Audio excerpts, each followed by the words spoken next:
Welcome to episode 304 of the Whatnauts review show, where every week we pick a story and we talk about it.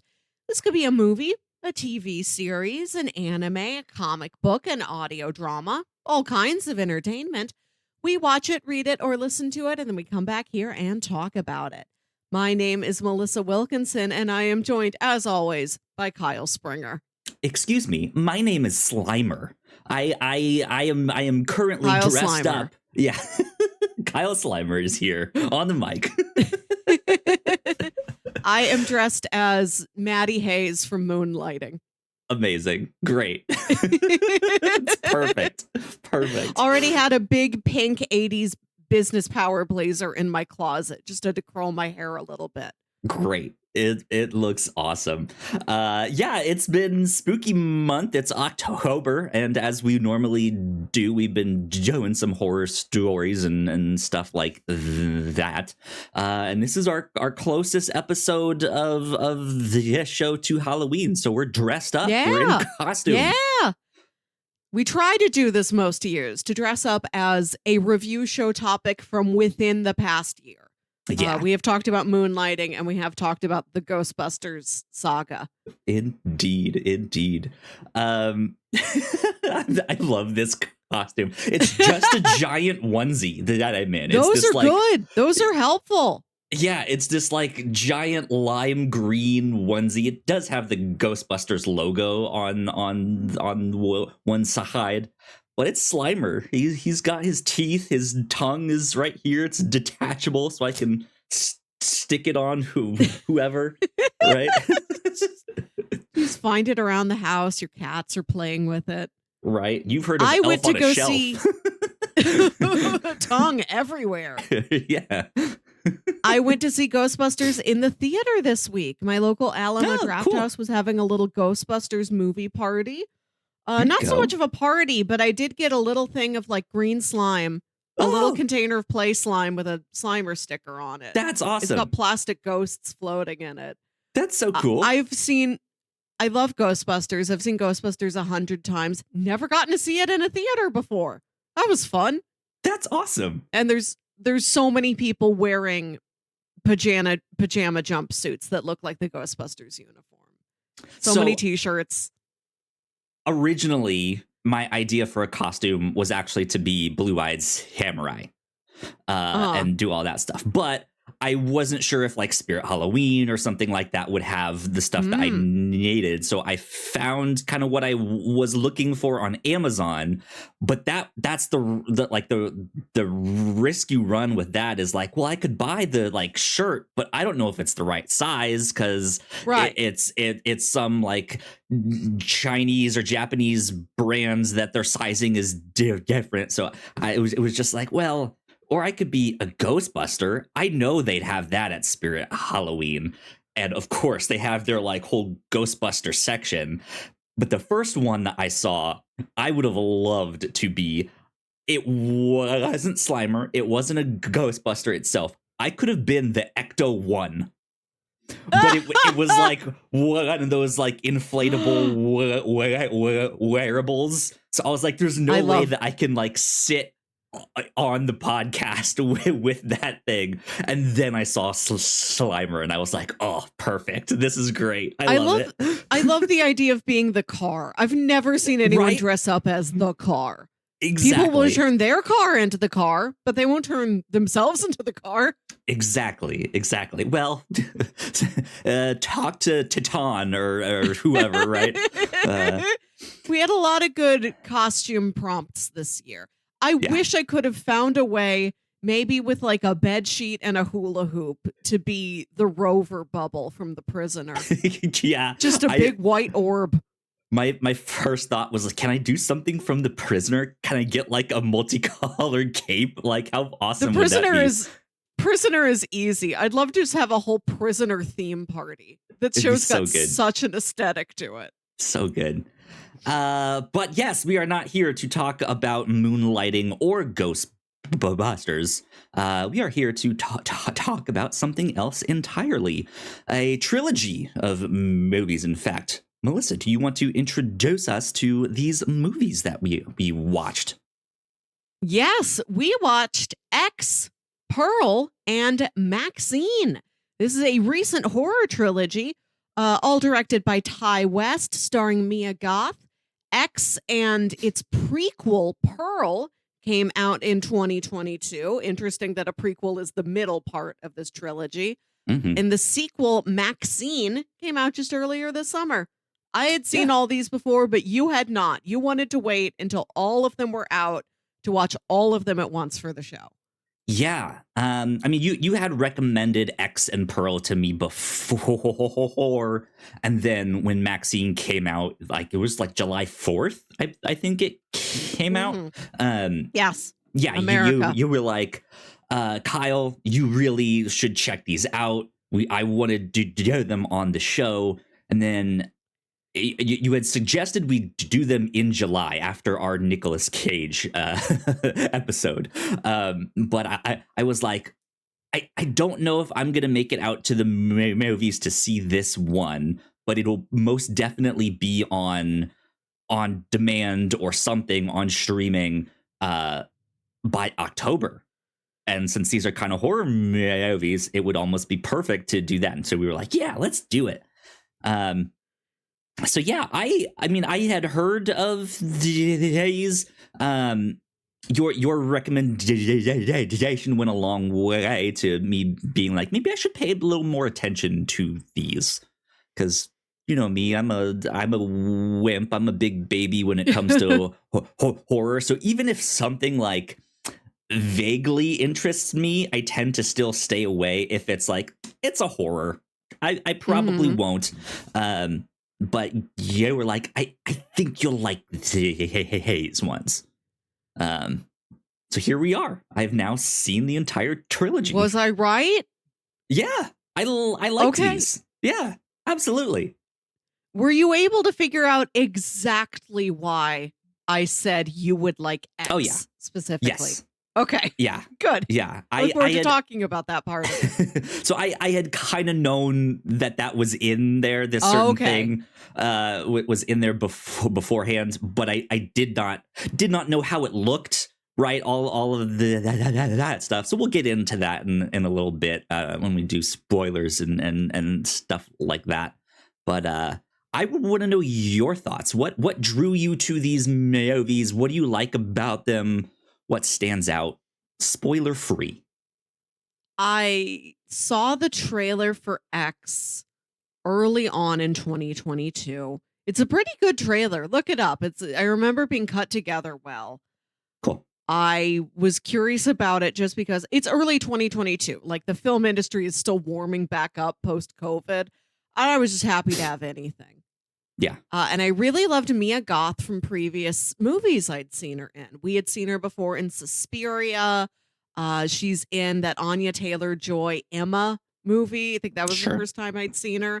Like, I'm up for this girl. And I like that this is a movie where she gets to be top billed. Yeah. And I really liked X. I listened to the Dead Meat podcast about this. I meant to recommend those to you. Dead Meat does really tremendous coverage of a lot of movies, but these in particular, they go through a lot of the symbolism and motifs. It is an enriching experience. Cool. Good. I was fascinated by the story of Pearl being unplanned at first, just Ty West and Mia Goth talking so much about Pearl, the character in X. And I think they found themselves with like spare time or spare budget, or needed something very small and rural that they could do during lockdown when they were able to work. And Pearl came out of it, which is remarkable. That film is so good for being made like so quickly with like leftover pieces. Yeah, absolutely. It feels like those two were made in tandem, like back to back right there. So even to hear that it was not planned, that they were gonna that one is fascinating, because it felt like that was the plan the entire time, right? Of like, we'll make these two. And then you cap it off with Maxxxine, which can conclude the story and is also so aesthetically specific. Each of these movies, even if they are related, there are these echoing themes and patterns pull from such different parts of film history. Yeah. Yeah, each one definitely has its own vibe and stuff Mhm. that they're pulling from for sure. Yeah, I mentioned that I was watching these to my comic book store guy. And he was like, "Oh, I love those first two." Didn't like Maxxxine as much. He felt it That's kind the of went consensus. downhill. Um, and I think I agree, actually. Yes. I liked a lot of Maxine, but it was that final act that I was like, I don't really care for this. Um, Yeah. but Yeah. yeah, I think overall though, I had a really really great time. I think of the first two of X and Pearl, I think my favorite was X. Pearl, Mm. I still liked a lot, but wasn't as into. But man, there is a monologue in that is just spectacular. Yeah. And then the end credits stuff also just spectacular. Right, there's Mhm. some really really good stuff in there. Um, so yeah, I had a blast. I would recommend even if you're not super into horror like me. Mm. Honestly, I think the scariest one is that first movie, but even then, it's not Mm. super scary. Like it's not really jump scary. No, There's no. just a couple images that it feels like it's more so paying homage to horror Yeah. stuff, if that makes sense. I don't mean that in a derogatory way, but just there's a scene of a woman standing there in this bright stark light from headlights of a car, right? And that's maybe one of the scariest images in there. Mm. But there is some gore and stuff like that. So if you're not into that, I think Maxine is maybe the goriest of them all, Yeah. at least on screen, right? Mhm. Yeah, that is they actually put that stuff on screen, whereas the other ones I feel like sometimes find creative ways to not exactly show it. Mhm. But I don't know. Unless you're that one guy who just gets his face completely pulverized. Right? Yeah. They they are straightforward slasher movies. There's Yeah. no supernatural or paranormal elements. They're pretty, maybe not Maxine. The first two were like pretty contained. We're like, you know what the threat is. There's not a lot of uh mystery or surprise, you know? Hmm. It, which is to say, like, you're not going to be so caught off guard that you're scared. If you're easily scared, you're Yeah. never like, who's this person? You know who that person is. They were introduced. You know they're the threat. You know they have a knife or a gun. Yeah. Indeed, indeed. Cool. Do we want to do like a quick breakdown of what the plots of these ones are? Yeah. Sure.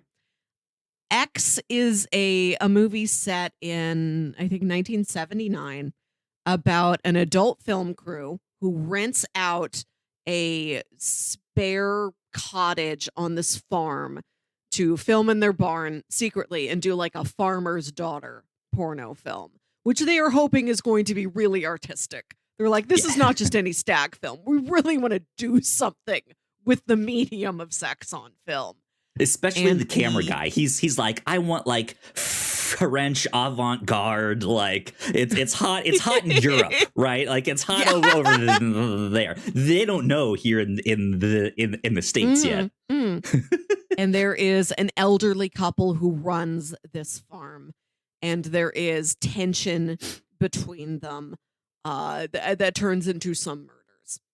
And Right. then in Pearl, we flash back to the woman of that farm couple. We flash back to her as a young woman in 1918 Yeah. when she is married, but her husband has gone off to World War One. So she's back at her family farm, especially now that all of the farm hands, all the men who worked on the farm have been drafted. They need her help. So she's back to being this despondent farm girl who hates her life and wants to escape and wants to be a star, wants to join the vaudeville circuit or be in these new pictures, these silent pictures. Yeah, be a dancer. Yeah, and then murders happen there. and then in Maxxxine, we go to 1980s, where one of the survivors of the murders on the farm, this adult film actress, she's in Hollywood. She's trying to get out of adult film and move to more mainstream film. She gets a role in a horror movie. And as she's trying to forward her career, there is somebody secretly sending her messages about all the murders that happened at that farm. Right. And how responsible she may or may not be. And, how can she keep those secrets from getting out? And that one is a lurid, sleazy LA crime story. Oh yeah, very 80s influenced. I mean, each one is, right? Like the X movie has it doesn't have the like Vietnam vibe, but it has that like post-Vietnam vibe, if that makes sense, right? The soldiers who have returned home and the like horrors they're now seeing back home, and then Pearl very much has this like Wizard of Oz recolored Technicolor look where the greens are bright green, the blues are bright blue. And then Maxxxine just feels like as you said, like the sleaziest 80s movie you can think of. And in all from all genres in the 80s too, from horror to action to all sorts of stuff. So each one has its vibe, and I know you said the trilogy could end with that. I feel like they could do more down the road, do a 90s inspired thing, do an early 2000s inspired thing, right? Like I think something like that would be neat. It is theoretically possible. Oh, this story in Maxxine's life is concluded, but who's to say she doesn't encounter another set of murders? Right. Yeah. I went to go see Maxxxine at the Alamo Draft House, and I got the little gift package. Yeah. It came with a sticker sheet and Maxxine's headshot, and the VHS box for the movie she's starring in, The Puritan 2. I love a fake VHS box. I want to collect a bunch of these. Only VHS boxes for fictional movies. Is there a short review for the back of the box? Does some like magazine say like it's the hit new thing? Right. A B movie with A ideas, which is something the director says in the movie, and that is attributed to the Real World Movies blog, Birth Movies Death. Interesting. Okay. Good to know. Good to know. I think there are some great performances in this. Did not know that Jenna Ortega was in this at all. I until like a couple months ago didn't know who David Corenswet was. Is that how you say his name? Is Corenswet? Corenswet, yeah. So he'll be playing Superman here real soon. So it's nice to see that them. Kevin Bacon is in Maxxxine. He's phenomenal in that, just absolutely outstanding. So there are some great performances. There really are. In this too. The really solid casts, characters that you do. I think that's in particular a strength of X. That film crew does feel pretty well-rounded for characters that are destined to get stabbed with a pitchfork. Indeed. I think right there we will take a quick break for housekeeping. And when we come back, we will dive a little bit more into these movies and get into some spoilers. So we will be right back. Thank you so much for checking out this podcast. We hope you're enjoying it.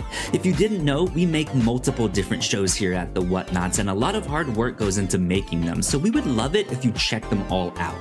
But none of this is possible without your support. Head over to patreon.com/the Whatnauts and you can get access to over 40 hours of exclusive content, including our Patreon first podcast, The Pilots Club, when you sign up at our $3 tier. Of course, there is a free version of the Pilots Club available, but episodes are exclusive to our Patreon for 2 years before they hit the free feeds. If you're interested in buying merch, we have shirts, hoodies, mugs, and more for sale over at thewhatnauts.com/store. Another great way to help us out is by subscribing and leaving a nice rating and review on your podcasting app of choice. You can also subscribe to our YouTube channel for video versions of the show, trailer reactions, and live streams. And lastly, you can always find out more information about the shows we make on our website, thewhatnauts.com. All right, we are back. A big shout out to our Patreon supporters. Thank you so much. We appreciate you all. We appreciate you a ton. Over on the Pilots Club, this month we released an episode on the first episode of Uzumaki, which I highly recommend you go check out that first episode. Word on the street is the quality in that show dipped after that. I have not gone back to watch episode 2 or 3 or 4, which I guess is out this weekend, I think. Is that right? And that's all of it, right? Just 4 episodes? It's a 4-episode thing, yeah. I've heard rumors that maybe the original animation studio is back to do that final episode, but I don't know. But that first episode by itself is absolutely worth checking out. And we got to talk about it on the Pilots Club. So more Junji Ito is always a good thing. Over on the free version of the Pilots Club, we released our episode on Mockingbird Lane, which is kind of a more modern take on the Munsters, which was a lot of fun to talk about. Never actually made it to a full show, but an interesting pilot, nonetheless. So. Let's see, right here on the review show, last episode, we got to talk about Zatanna by Paul Dini. We went to the kind of dark magic side of the DC Comics universe. And I think Zatanna is a pretty good first step into that stuff, especially if you're not familiar. We had a blast with that one. There is dark magic, but also there's just like regular light fun magic. It's a pretty well-rounded book overall. Indeed. Over on the Captain's Log, our previous episode, we got to talk about our Fantasy League movie draft picks. Melissa, you roped me into this Fantasy League. Who's doing it again? I don't even know who's in charge. This is the Vulture Movie Fantasy League. Joe Reed is in charge.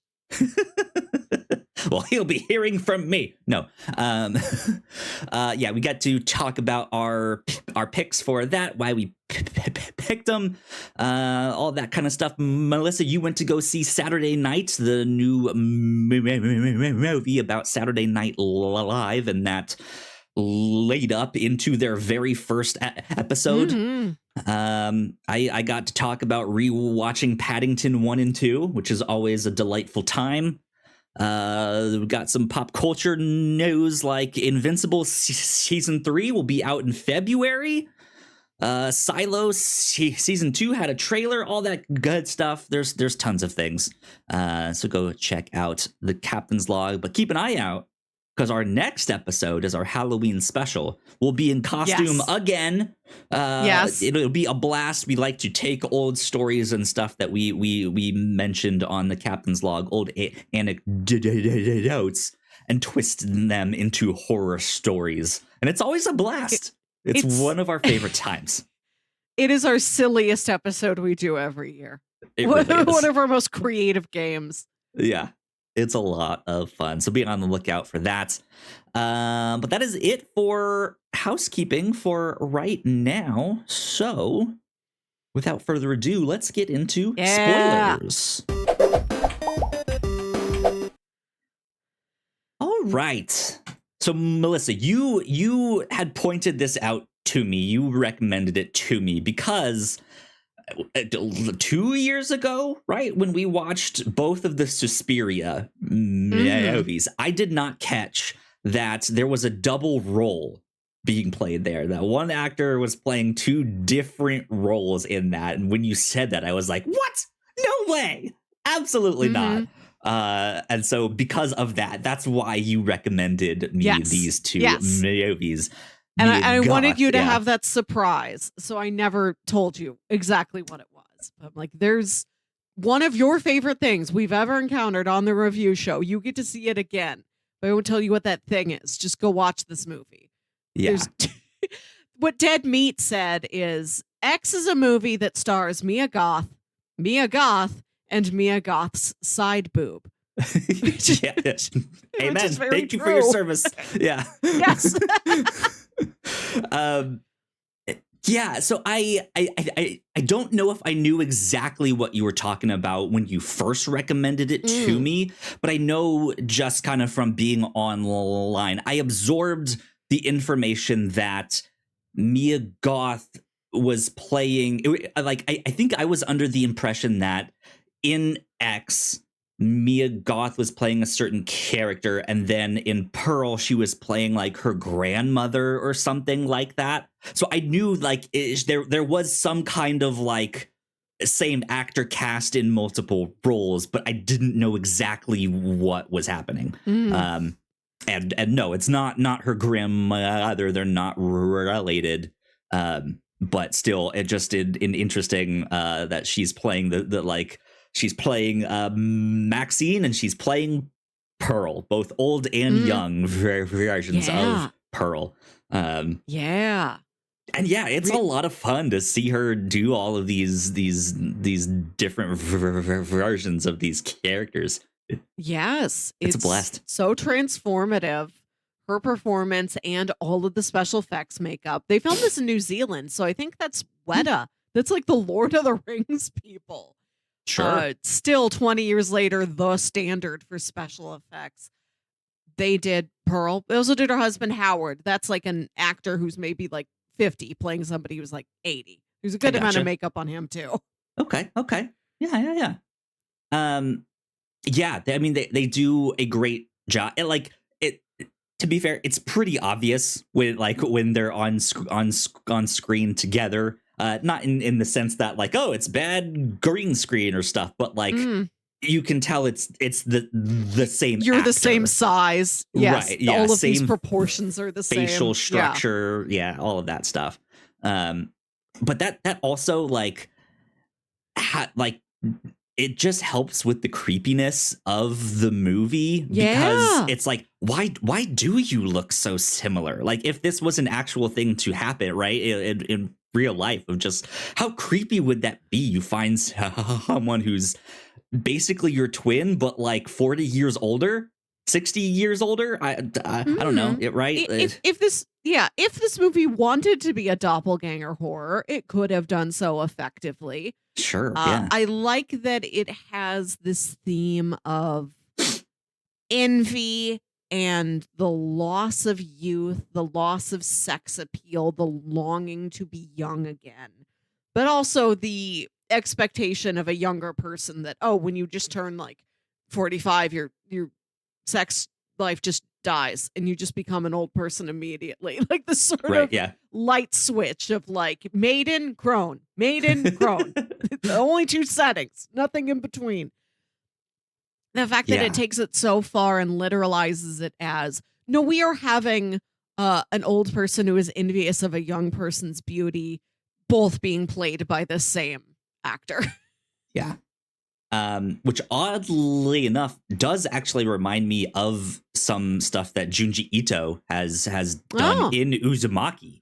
There's like a bit of the story in Uzumaki where like a high school student is obsessed with like the latest beauty trends and stuff like that, and it's almost like the lengths to which she goes to beautify herself to become more attractive. And as in everything in Uzumaki, it spirals out of control, right?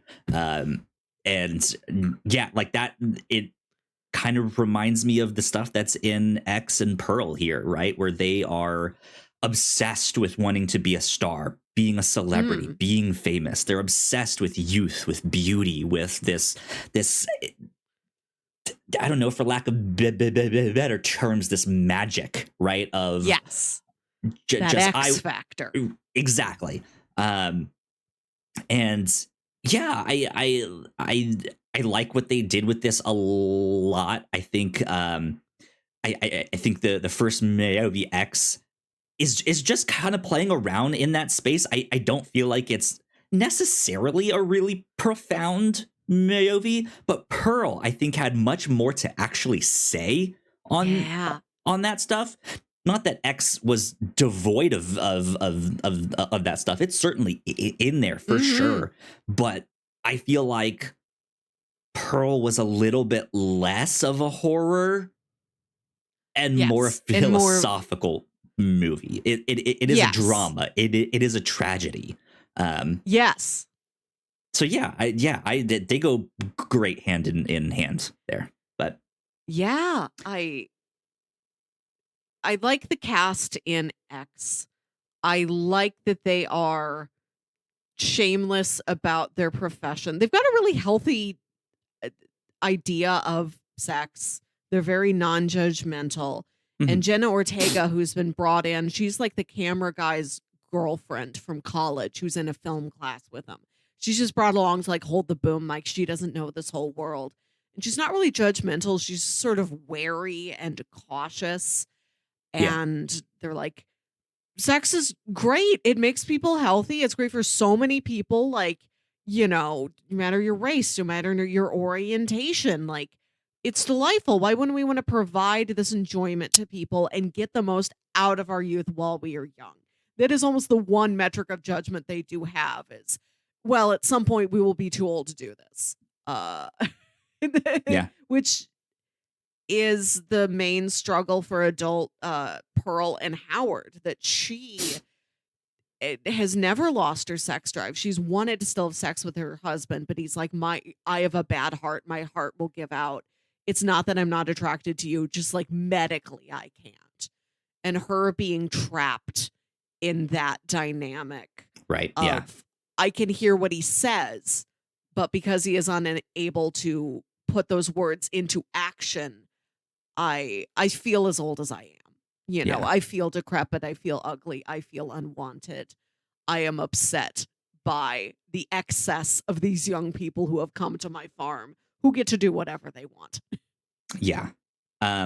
Which is also an interesting dynamic, because once you've seen those two movies back to back and you kind of understand Pearl's situation and all of that stuff, she, like, part of it is that she's kind of trapped herself in that scenario where she is not only like wanting to be a star and be out there in movies and stuff like that, but she has this, I don't even know if it's right to say like this rage inside her, but like she has this kind of urge to kill things, like the right, and that's kind of what traps her there at the farm. The husband who just got back from the war, but like there's a missing chunk of his decision making, of when he comes back and he sees what she's done, to when now he's like that right there, it's like 60 years later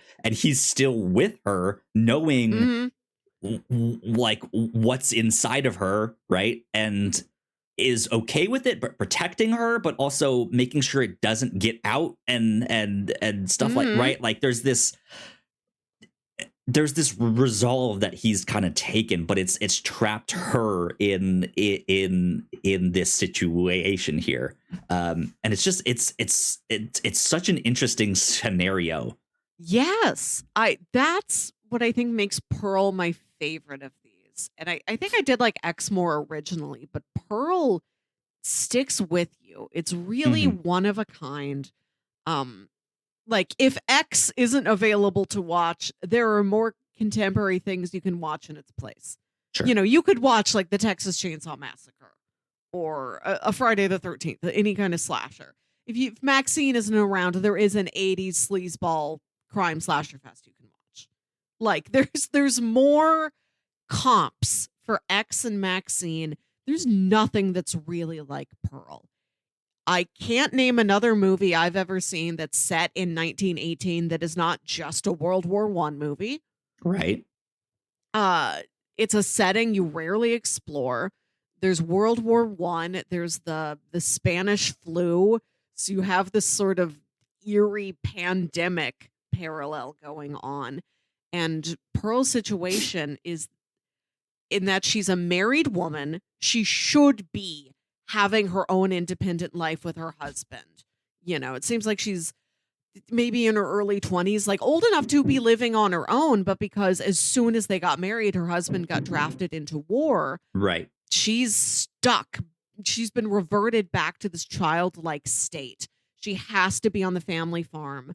Her father has some sort of debilitating illness that makes him paralyzed, almost catatonic. So it's just her and her mom now that all the other farmhands have gone to war. And she's back to being this child, Mm-hmm. under the will of her mother. Her mother does not treat her as an adult, does not treat her like a peer, treats her as a child, and has a very tight leash on her. Yeah. And you can sometimes see where the mom is coming from. We need all the help we can get to help this farm run. You really have to put in the work.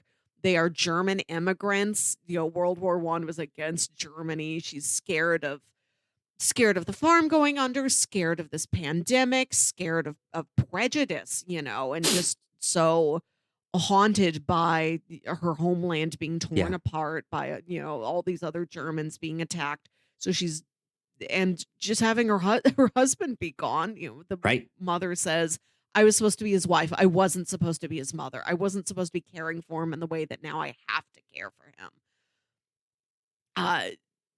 You can see where she's coming from sometimes, but she allows Pearl not an ounce of fun. No, don't get a candy at the drugstore. No, don't go to the picture show. Don't dance. Don't put on my old dress. Go work. Be good. Yeah. And if I force you into working, maybe you won't murder anybody. Right. Yeah. It's because they're not like she's not necessarily overtly religious or anything. Like she's not doing it as a form of Christianity per se, but it is a much more constrained conservative kind of. Yeah.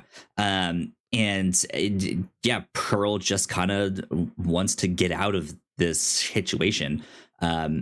Did not ask to be in that, but also knows that like, hey, I'm young. I can go do all of this stuff. You built your own life over here. I'm still building mine. So there is this like push and pull with that for sure. But yeah, it's just kind of fascinating to think about all the parallels, the similarities, the weird situations they're all in there to cause them to be at that time, at that place, in all of these in these scenarios. It's definitely a horror film, a set of horror films that sticks with you. In that way, you can think on and dig into a lot deeper. And there's the extra conflict in Pearl where Howard did come from a very well-off family that it seems like he rebelled against. He's like, no, I want to have an actual job. I want to work with my hands. I want to be of the people. I will take a job at this farm. And that's how we met Pearl in the first place. And Pearl resents him not whisking her off back to the home he came from. Like she doesn't live with her in-laws. She's stuck living with her own parents that she wants to get away from. She wants the life that her sister-in-law has, where she gets to wear pretty dresses and ride around in a little carriage and just have this fine high-end life. And maybe because she does have these murderous tendencies, that does kind of, I don't think Howard traps her on the farm, I think part of it is what her mother says to her, that you have to just learn to make the best of what you have. Yeah. And maybe it is like, I can't stop this thing that's inside me. The best I can do is just isolate myself.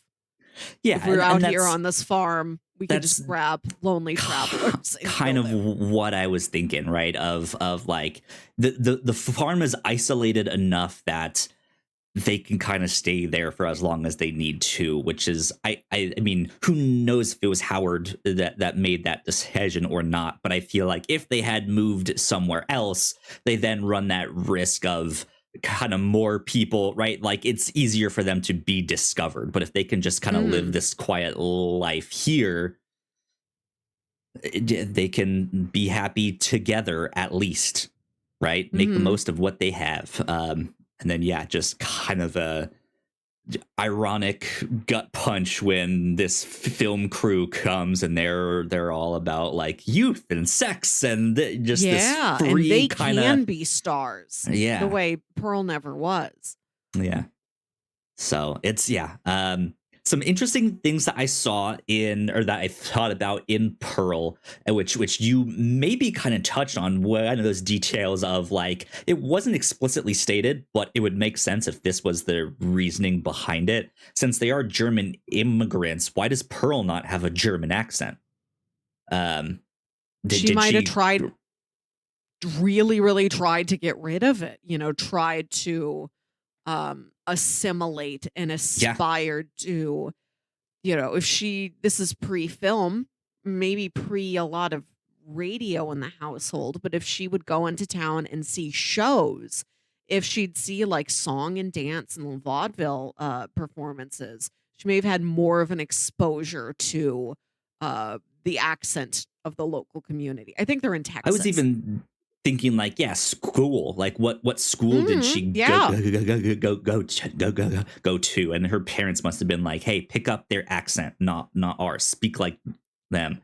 But yeah, I found that interesting. I already kind of mentioned that we don't get the decision making process of Howard when he walks in after he returns from the war, and there's still that rotting pig outside. There's the two dead parents. The food rotting is all pigs on rotted. the table. Right? Yeah, it's just like, what is he thinking at that? And then how does he decide to? You know what? It's okay. I'm staying with you. You're still my right? wife. Yeah, you're still my wife. We'll figure this out together. What is going on in his mind? I would like if Ty West and Mia Goth choose to return to this world, maybe some years down the line, a middle slice out of Pearl's life. Like, was there a time when her and Howard ever did try and leave the farm and go to Europe, like the projectionist talks about? Right. And were they, caught with blood on their hands and had to return to the farm? Yeah. I mean, just that's also partly what makes it weird and scary is these unexplained kind of things like that, right? Of just, so you guys just decided to stay there and continue murdering people. All right, cool, great. Because in X, when one of them gets locked in the basement cellar, there's another body down there, right? Like they're still at it. Right. They'll kidnap, lonely travelers and or maybe not lonely. That's kind of I don't know their souls. Alone solo travelers. Right. Yeah. So that Pearl can kind of have her way with them, since Howard can't perform sexually at his age with his bodily condition. That's right. Yeah. She's unfortunately found herself in the same situation as her mother, where she has a husband who she knows loves her, but cannot express it in any way, in any conventional physical way. Yeah. On the flip side of that, which is something I even just kind of thought about here, for Maxxxine, kind of you could kind of see it coming from a mile away, but the person that has been stalking Maxxxine in Maxxxine is her father. that she had thought she had gotten away from. The film doesn't really comment on if he's alive or dead until that moment. But it's pretty obvious that it's him, or at least I thought so. But it interestingly enough serves as kind of this mirror of like, here's this mother that loves her but can't express it, doesn't really know how. Here's a father who also loves her, is expressing it in a certain way, but that way is horrifying to her, right? And yeah, it's just this like weird, bizarre carnival mirror where everything just feels distorted. Yeah. The father genuinely wants what's best for her, but it's through this like religious, almost cult like Christianity view, right? And she's just like, I want none of this. This is terrible. So yeah, I at least find that interesting about the end, which I'm sure we'll get to that third act of Maxxxine there. But let's talk a little bit about the earlier bits of Maxxxine here. What about this one did you like? I like Elizabeth Debicki. I think this movie assembles a very fun cast. Sometimes it is maybe too many things going on at once. It seems to have the widest range of inspirations. And I think that makes it feel a little messy at times, trying to do too many things at once. But I think the film stuff is the most interesting to me. I wish we got a little bit more of that we got to see more of Maxxxine on the set. But yeah, it seems like when she's getting the mold made of her face and young Natalie from Yellow Jackets comes in and like covers her in the goop. And it's like, that's you a just great have to sit scene. like this for, I think that's very effective. Sit like this for 10 minutes. The goop will dry in your face. We'll be able to make a mold because there's scenes in this movie where you have a decapitated head we have to make. And you can see that Maxxxine is haunted by everything that she's gone through. She was the one survivor of the movie X. Everyone else died. And there's a good variety of deaths in there too. I'm not talking about just variety of the special effects makeup, which we do get, but like how they think they've killed Jenna Ortega, but then she has one last death rattle gasp. And that's what kills Howard, is that he's just so shocked he has a heart attack and dies. Nobody actually murders him. To get out of there, Maxxxine like drove over Pearl with her car several times, just crushed that woman's skull. Yeah. She's lost all of her friends. And you do see that they were friends. Like, she seemed to love that man she was with. They seemed to be like a good team who worked well together. People who were like on the precipice of maybe doing something great. She never set out to be a killer. She isn't Pearl. The fact that she did have to kill this woman, she doesn't regret it, but she does feel haunted by it, or perhaps more haunted by the fact that I can't tell anyone about that. That has to be a secret. Yeah. What if somebody finds out? Yeah. It's interesting because she is haunted, but she's also just as equally driven by this mantra that her father instilled in her of like, I will not accept a life that I do not deserve. And so I think despite losing a bunch of her friends and going through this traumatic event, she is like, well, I can either see myself kind of being so traumatized by that and giving up, or I can use that to fuel my launch into stardom or into the horror scene, stuff like that. Because I know what it's actually like. I can pull on that emotion. And she's like, that one, I'm going to be a star. Like, I'm going to be, I know how to do all of that. And she does. Maxxxine has real work ethic. Like, she has ego, but she also seems to have the skills and the habits to back up the ego. I Yeah. appreciate that. Yeah. I'm always impressed by people who can cry on demand. Like Yeah. I don't know how you do that. And I feel like I'm an emotional person. I cry at movies and stuff Mhm. all the time, but I just I can't do it on demand like some actors know how to do like Yeah. that. So to like yeah, when she does her little audition thing and like she's fascinating. Like that was in fact a great audition, right? She Yeah. nailed it.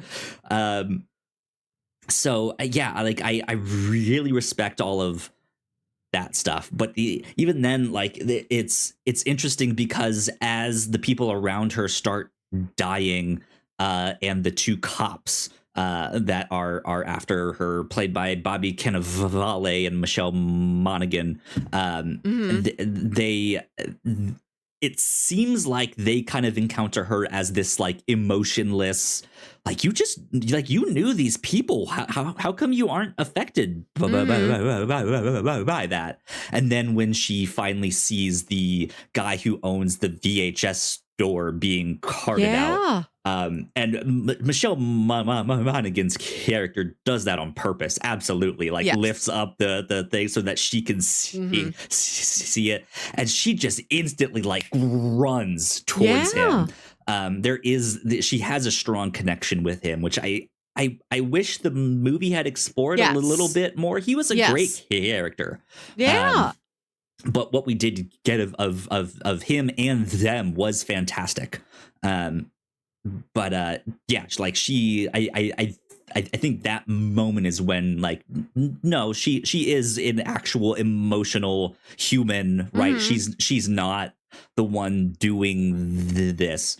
Um, right. I like those aspects because it really it's it feels like a different side of Maxxine. It's a moment of weakness for her and not this completely stark like I will not accept a life that right. It is her Yeah. kind of breaking down a bit and just being like fuck man, like life sucks Yeah. sometimes. Mhm. So I like that a lot. um So I don't. I There was a reference in Yes. here that I had to look up because of something else in my mind. I think at multiple times during these films there was either like a reference made in terms of a line someone said, and then I think at one point it was on screen. They were watching a movie called Beyond the Green Door. Um, Yes. which I don't know anything about it really. It looks like it's an older pornographic film. Basically, it looks Yeah. like maybe one of the first like hardcore films that got a Ri wider release. Yeah, I Um, think it was also, an interracial pornographic film, which it was it rarer was at that time. yeah, but Maxxine, especially in the movie of Maxxine and the character of Maxxine Mhm. in that movie mirrors a lot of the actress in that movie, Marilyn Chambers. Mhm. She is I'm just looking at her Wikipedia here, but is kind of considered one of if not the most famous of porn actresses crossing over into mainstream. Like she's the most successful of that. I'm not super familiar with her work and all of that stuff, but still just that seems to be who Maxxine is in this Yes. movie too. So I liked that stuff, that they're Yeah. not only referencing like different filmmaking styles of the decade that they're in, but their positive view on sex and sex work Mm. Mhm. and stuff like that. They have some really interesting influences Yeah. These movies all have a in strong here. sense of history, and culture of the time. In Maxine, it's maybe like too many ingredients where you have all of this and you have Satanic Panic and the Night Stalker and a lot of that going on. But I do like that it's there. I can tell that these are all movies that like really did research, really tried to place all of them in a specific context. Yeah. They're not just free floating out there in the world. They don't happen in vacuums. Yeah. I feel like I could have done without the Night Stalker stuff. That and it felt like they were maybe building up to something with that, and then they just decided not to go down that story. This was something that Dead Meat helped me get a better sense of. Again, I wish I would have thought to tell you this last week so you could have listened to these episodes. But in that, they're talking about how the Night Stalker was eventually brought in by a renegade band of citizens. It was just like a group of community members who had enough and like tracked him down and detained him.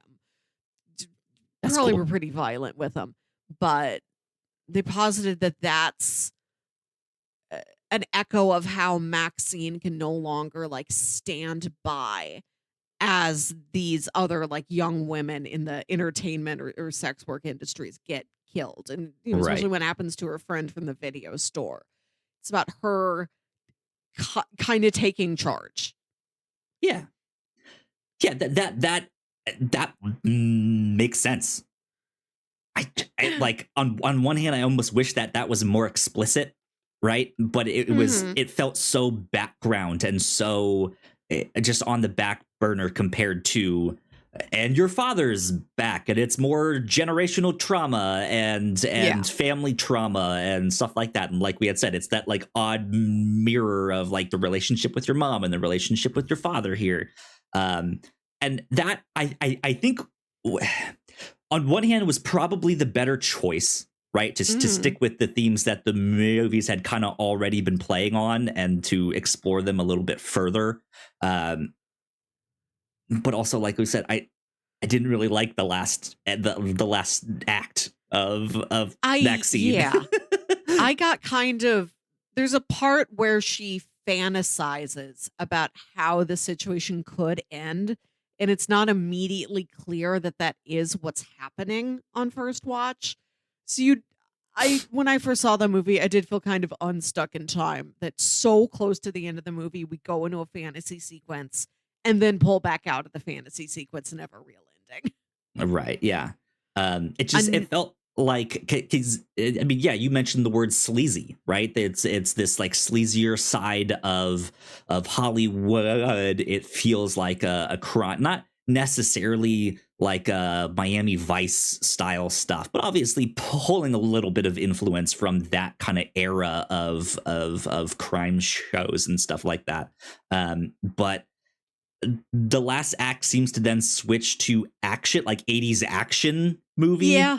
Something you would see Schwarzenegger in, something you'd see it, right? And it feels really weird. Even the script, like what the actors were saying, didn't really make sense to me. There's a scene where the two cops, they're Maxxxine is tied up on the tree, about to be quote unquote sacrificed to not to Satan, or she's about to be exorcised by her father in this weird Christian occult ritual thing that they're filming. So what their goal is that they will prove that like sex, drugs, rock and roll, all this stuff is the devil.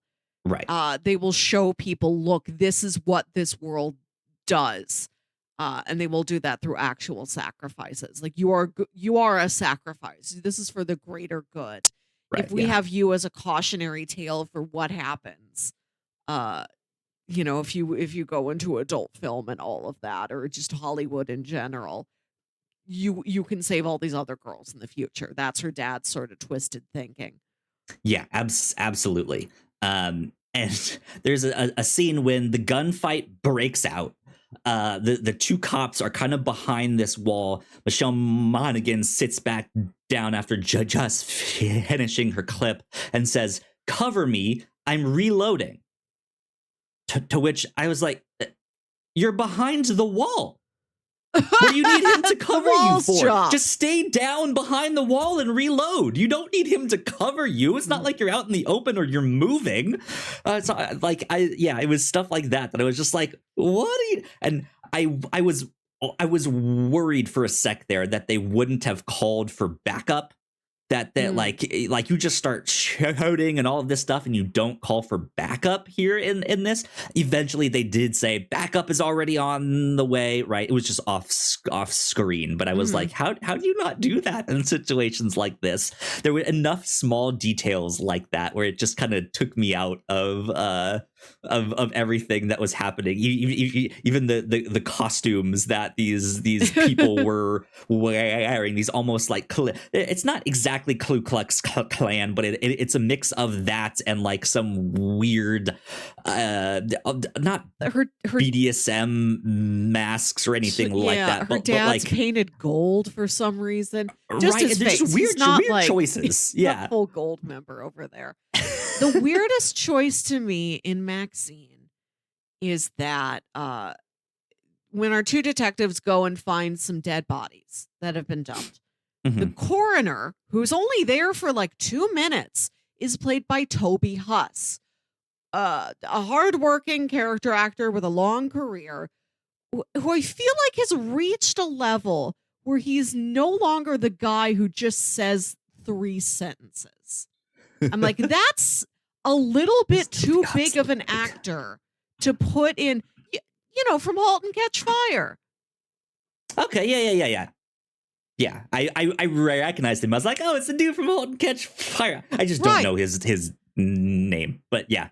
I'm like, so I spent the rest of that movie wondering, when does Toby Huss come back? You must use him for more than just the 3 sentences he said. Anyone could have done that. What else are you getting out of Toby Huss? And when Maxxine's dad was revealed to be the killer, I'm staring at this man, wondering if they're pulling an X on me again. And I'm like, is that Toby Huss under there? Is that Toby Huss covered in makeup?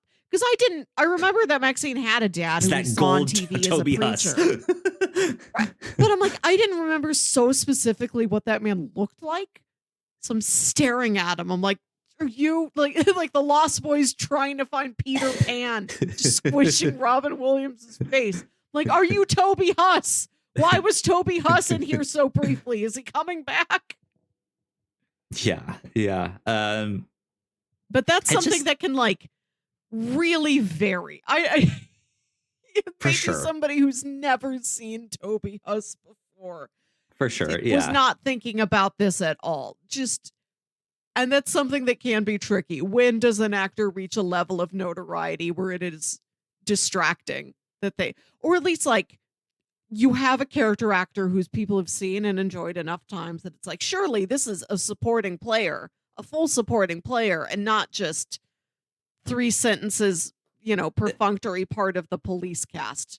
Or even like how much of that is our own personal preferences, right? Of like, man, I really enjoyed that one show and he was great in that one show. And now anytime I see him on screen, I'm like, hey, it's that one dude. I like him. Right. And it like, we end up just making it more than what it needs to be. Right. It's like, no, you just needed a quick paycheck. Right. He's friends with the director. I don't know. Know. That something. Who knows? Yeah, I enjoyed these a lot. I think the last weird kind of decision to me, and like something we did not get explained or not in that. It might even be what you were referring to. But the idea of like she's up there, she has her dad like at gunpoint with this shotgun. The helicopter has this light on her and is telling her to like, hey, put the gun down. It's all over, all of this stuff.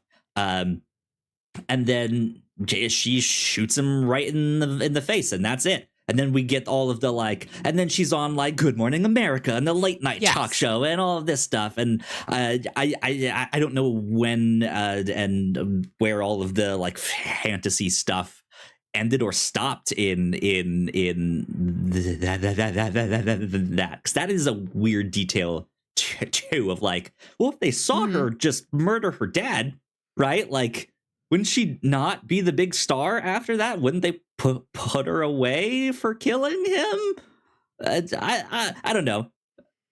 It just felt strange. It felt very similar to, and then the husband comes home from the war and is like, but you're still my wife. Right? Just There's, like, oh, okay.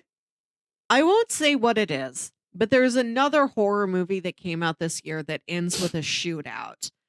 And in the context of that movie, I was so put off by it. Not to be like political about guns, but when you watch a horror movie, that's knife territory. Think of all, I know you haven't seen many, but think of all the horror movies you've ever seen. How rare is it that the big kill of the movie is just somebody gets shot? It's not scary in the way that most horror movies are trying to be scary. It's more of like a real world dramatic philosophical terror than like, here comes Ghostface with a knife. Right, yeah. It's interesting because I mean, sure, you can have a real tense moment in a gunfight, but it is not the visceral, passionate knife stab, right? Yes. Covered in blood. There is not the closeness, the proximity of that. It so feels, you know, at the end of the day, the person's still dead, but like shooting someone on screen and stabbing someone on screen are very different emotional reactions and experiences. Right. And I'm like, weird that there's so many guns in here. And I did kind of feel the same with Maxxxine. Yeah. It's an interesting one for sure. Yeah, to backtrack a little bit, the kind of last things I want to say, going back to X, when Jenna Ortega's character decides that she wants to be in a scene, one thing that I really liked about her is that even like when she said that, they were excited for her and they did encourage her, but they never forced her to do anything. Yes, and I'm not sure how old that actress is or anything like that, but they did not force her to get nude in the scene. She's still in her bra and underwear, and I liked that. Right? It is like, it felt like, hey, we want you to be comfortable. Yeah. And if this makes you feel more comfortable, then right, here you go. Yeah, both the actual film to the actual actress and the fictional film to the fictional actress within the movie. Yeah. And exactly, I like that. I really liked that. Her boyfriend is sort of like shocked and disappointed, and he's been saying one thing like, no, I think we're really going to do something special with this adult film. But as soon as it's his girlfriend who wants to be in the film, then he gets like cold feet. And I like that this sort of lead producer of that project, who is like a, you know, this filmmaker is like a college kid, but this guy's like in his 40s. And he's like, you haven't been me, but I've been you. I've been your age. I'm trying to give you some perspective on it. And he's like, let me try and talk you out of this.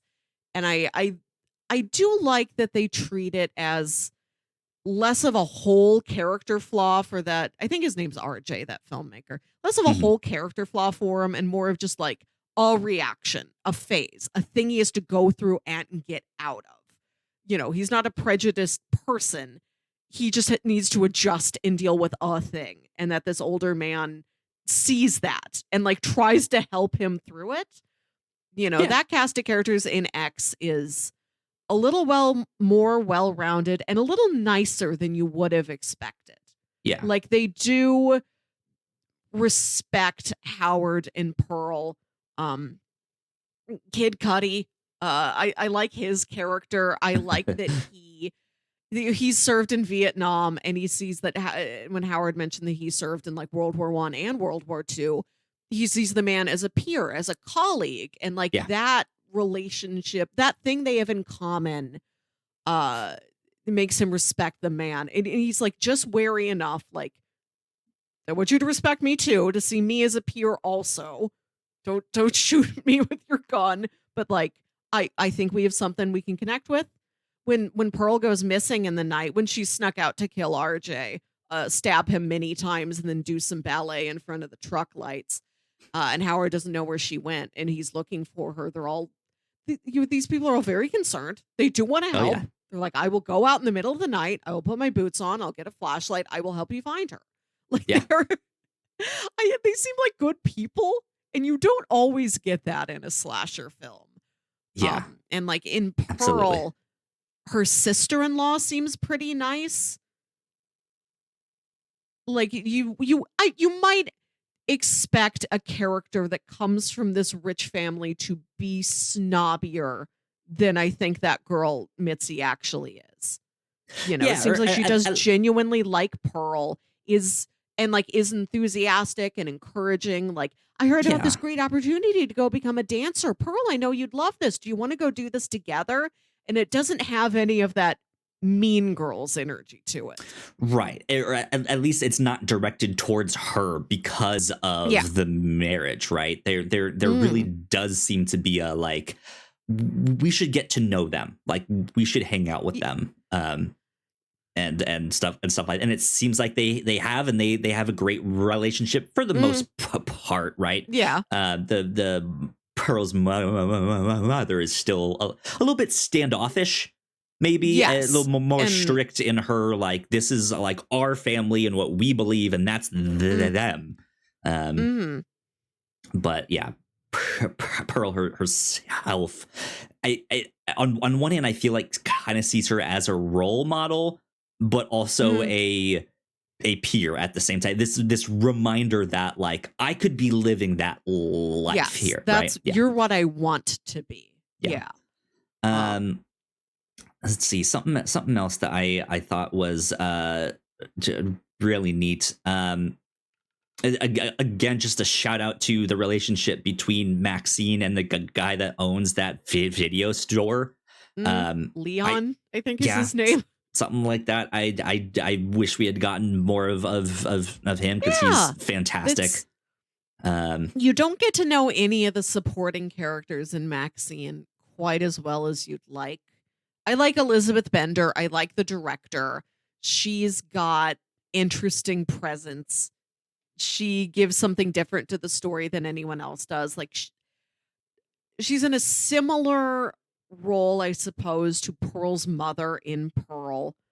As I'm older than you. You don't know what I've been through. Listen, trust me. You have to really put your nose to the grindstone on this. I will accept no less. Yeah. You've got kind of a mirror there. But she has a better payoff for Maxxine. You know, if Pearl does what her mother says, what does she get out of it? Just continuing to work on this little family farm for the rest of her life? If Maxxine does what Elizabeth Bender says, she could be a star. You know, Elizabeth Bender could be right about all of this. Yeah, absolutely. And once again, shout out to Kevin Bacon. Absolutely phenomenal in Maxxine. I loved his character. He was maybe my favorite character of the movie. He just, that's not an accent I expected from him. I feel like just by virtue of him being Kevin Bacon, I like, similar to what they do in Guardians of the Galaxy, especially in that Christmas special, where he plays himself, right? And that's kind of the joke. I feel like he's potentially one of the actors that can do that, and just like, oh, I'm Kevin Bacon, right? I like that it really felt like he wanted to get into the role and get into his character, and I feel like they did a great job with him. So good things to say about Kevin Bacon and Maxxine. I think that's all that I got, though, from these. These were a blast. I'm happy you enjoyed these. I really look forward to what this team does next. I'm not sure of Ty West's next project. I think Mia Goth is supposed to be in Guillermo del Toro's Frankenstein coming Okay. out next year. I think she's the bride of Frankenstein and Jacob Elordi is Frankenstein. Cool. Sounds Frankenstein's good. Yeah. monster, if you're going to be pedantic about it. I don't know who's playing the mad scientist in that movie. Yeah. We'll see. Yeah, that sounds perfect for her. I still would like to, like, if they do continue this series, I would like to see some kind of 90s version of this. What movies is she making in the 90s by this time? Does she have a kid at this point? Is she mentoring someone now that she's been in the industry for a while? How does that relationship go? Because it could almost kind of be this like cycle of stuff, right? Of women mentoring women and having good intentions, but sometimes they just don't connect, or they become envious of one another or something like that. That'd be interesting. If they do return back to that farm, I think that would be interesting, but I think it could. I feel like where you run the risk of like, okay, what's up with that location though? Right? Like, what? Why do murders keep having? Then you start to get more into like supernatural stuff. Like, what's happening at this physical location? Yeah. And I do like how grounded all of these are. Yeah, I like that, but I don't necessarily need it to go back to that location and do supernatural stuff. But it would be interesting to see what happened to that farm after they cleaned it all up, right? Before we leave, I have to talk about my favorite thing in the entire trilogy. Go for it. Which is after Pearl goes into town and meets the projectionist. And even though she is married to Howard, she loves Howard. She has no idea if Howard's even alive. And she's a girl with some urges. And then this projectionist is kind of flirting with her.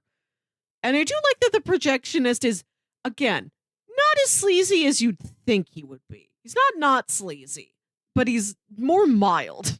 And you wonder if maybe he's flirted with a lot of other women just as, well, you have needs while your husband's at war.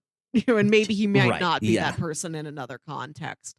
And she's like kind of at war with herself. Is she attracted to this projectionist? Does she want to sleep with him or not? And on the bike ride back home, she goes into the cornfield and she gyrates on that scarecrow. And then when she...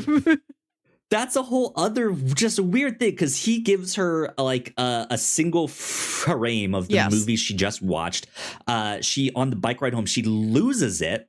It falls out of her pocket, but it would go back behind her. But she gets off the bike and just immediately goes in a different direction into the cornfield. So strange. But then, finds this scarecrow in the middle of the field and starts like mimicking sex with this scarecrow, humping the scarecrow. And then when she imagines that the scarecrow has the projectionist's face, she screams at it, "I'm married!" Yeah, right. Yeah.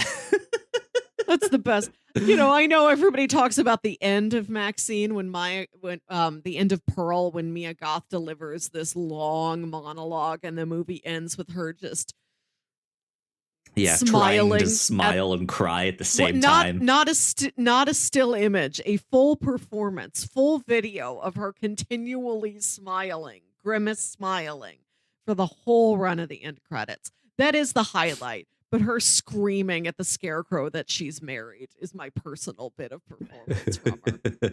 If we end up with enough of these end credit sequences that have a long shot on a single person's face, we'll have to end up doing a fantasy draft of what the best ones are. Michael Clayton or Michael Clayton. Right. That was my other example right now. Yeah. Good stuff. Good stuff. These were fun. These were fun indeed. Okay, let's check in on bingo. Here are our bingo cards. Let's see. No red string conspiracy boards. We did see a cow. Cow! We got cow. Can add that to our list. No mysterious scars, I would say. No treasure map, no time loop, no one overprotective of their car, no nosy neighbor. Though that would fit in, I think. I don't think we get arted to death.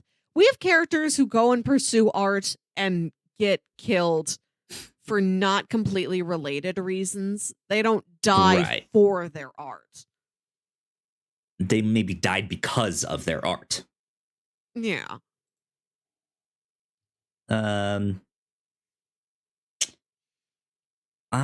don't know. Do we have an animal to judge the trustworthiness of a character? Do we have that in there?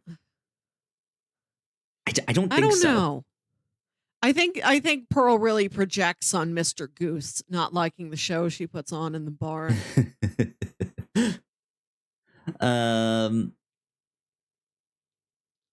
guess that's maybe almost it. Very simple this week. Yeah, good stuff. Good stuff. But can't believe it took us till October to get a cow. Right. Finally got one though. Okay. For people who enjoyed these movies, X, Pearl, and Maxxxine, what else might they enjoy? Melissa, what are your recommendations? Kyle, if you liked Kevin Bacon and Maxxxine, get ready for Dennis Quaid and The Substance.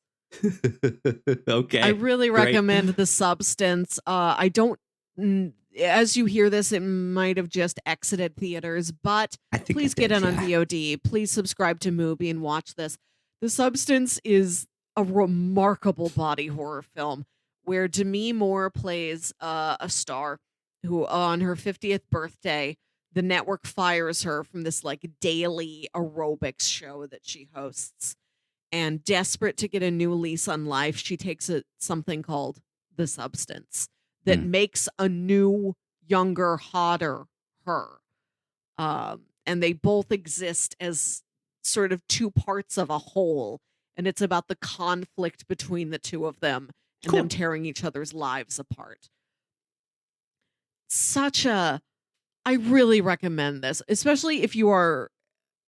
Is it gross? Yes, but it is gross sometimes in such a ridiculous way. This is way more fun than it is scary.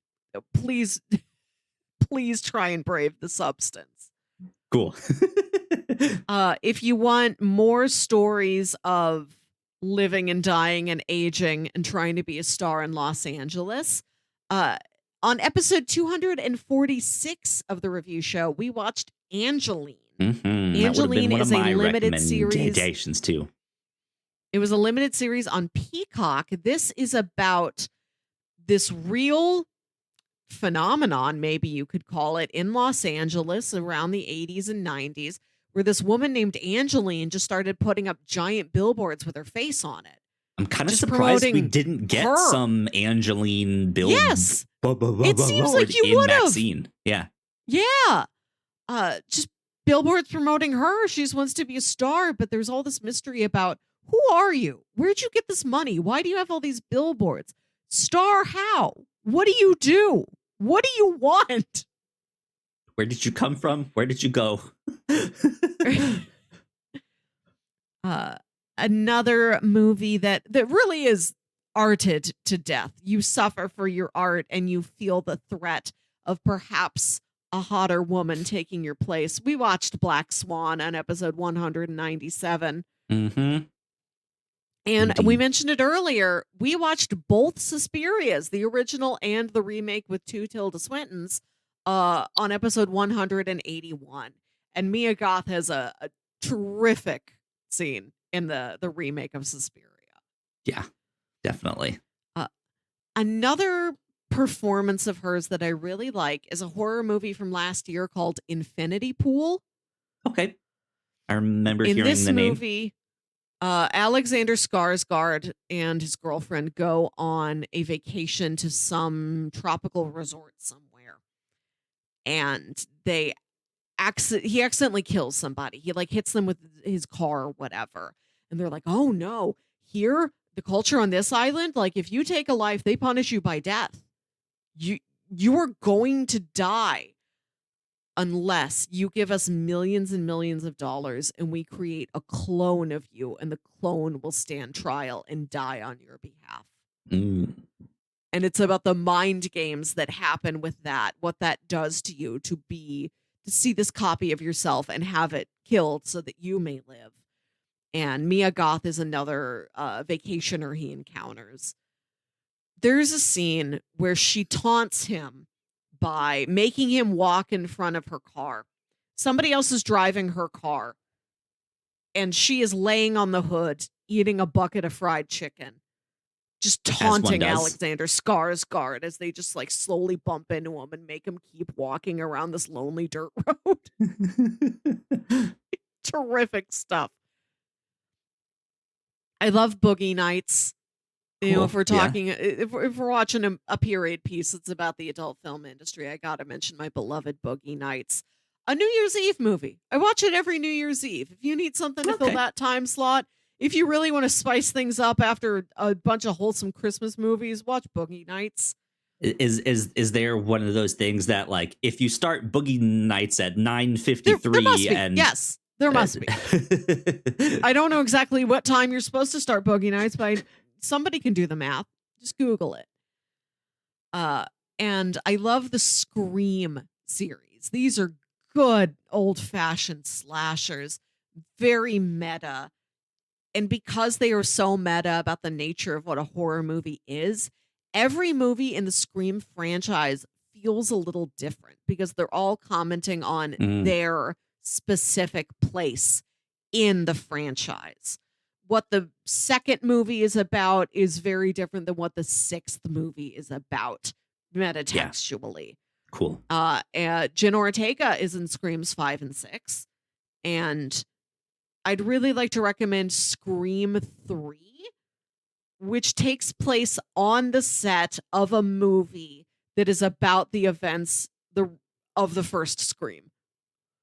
Awesome. At the end of Scream, Courtney Cox writes a book about everything that happened in Scream, and in Scream 3, they're turning that book into a movie, and so it's a Scream within a Scream.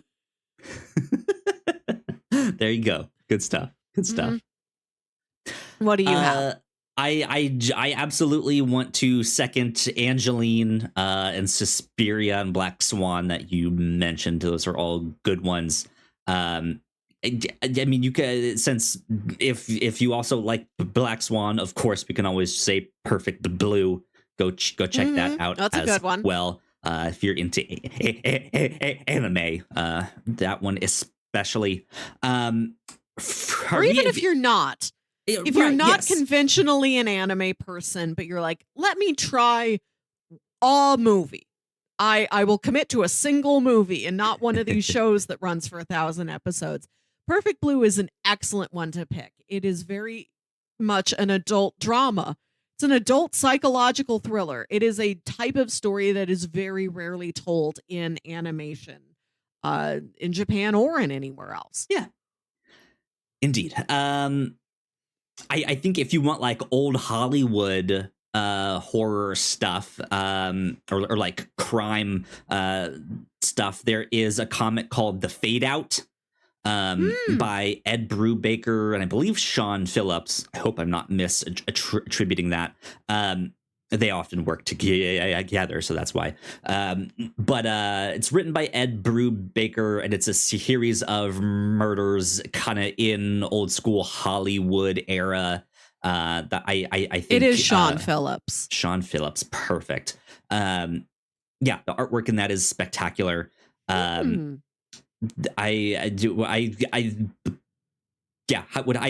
think it's only like 2 or 3 volumes total. So that would be worth checking out. There is another one called Fatale that I believe is also by Ed Brubaker, if I'm not mistaken. But that one leans a little bit more into the cosmic horror stuff. It's what if these femme fatales are actually these like elder gods in disguise and will eat you and kill you and do all of that stuff. So if you're into that side of the horror spectrum, Fatale might be an interesting one to check out as well. Trying to think if there's any other kind of things. I don't know. I feel like we kind of got some good ones there. So yeah, there you go. Those must be our recommendations. They must be. They must be. Because if they aren't, I don't know what they are. Melissa, what are we talking about for next episode? Our next episode, we are watching the movie Contact. This is a fine film by Robert Zemeckis. He has a new film coming out in November that will be Here, Here. That movie is based on a graphic novel, and we thought about reading that graphic novel, but it was like a little trickier to get our hands on. We couldn't find it like for free to borrow anywhere. So we're going to watch Contact instead. This is a lovely sci-fi movie. Cool. Kyle, you've never seen it? I have not. At least not that I you'll enjoy it. It's just sort of like a cerebral, philosophical, like co-written by Carl Sagan hard sci-fi film. Cool. With some legendary cinematography in it. I know you've seen this shot out of context. I wanted you to see it in context. Okay. Cool. Sounds good to me. You know I love sci-fi. Contact. So yeah. I think this will be a good one. But yeah, also just putting this out there, we are entering the end of the year phase of our podcast and stuff like that. So come early December, I think we will be starting to wrap everything up. Be on the lookout for our end of the year Grand Prix, all of that good stuff. Our Rotten Tomatoes movie prediction show over on the Captain's Law. We got a lot of fun stuff coming up in the next month or so. I think we have 3 review shows left this year. We're wrapping it up a little early so that we do have time to do our big end of the year Grand Prix, and then have a nice cozy holiday season. Yeah, where I have both personal and office holiday parties I have to plan. Need a little extra time this year. Oh man, well you are dressed for the occasion to be able to plan everything accordingly. So. Yeah, I wear this pink blazer a lot. It's my new best friend. It's a great one. Yeah, that is what we will do for next episode. So be on the lookout for that. Let's wrap things up right there. Melissa, where can the people find you on the interwebs? Where can they get in contact with you? You can contact me, whether about the movie Contact or anything else. Just write me an email the old-fashioned way. Can't keep up with social media, just email me, please. That's yourhostmelissa@gmail.com. Indeed. If you guys want to follow me, I am at YoKyleSpringer. And if you would like to stay up to date with all of the stuff that we do here at the Whatnauts, we are at the Whatnauts Official on Threads. So please go like, share, and subscribe. You guys know the deal with all of that. We got plenty more videos for you guys to check out on that side of the screen if you're watching this on YouTube. That would help us out a ton as well. But yeah, this has been number 304 of the Whatnauts Review Show. We'll see you next time. Bye. Bye.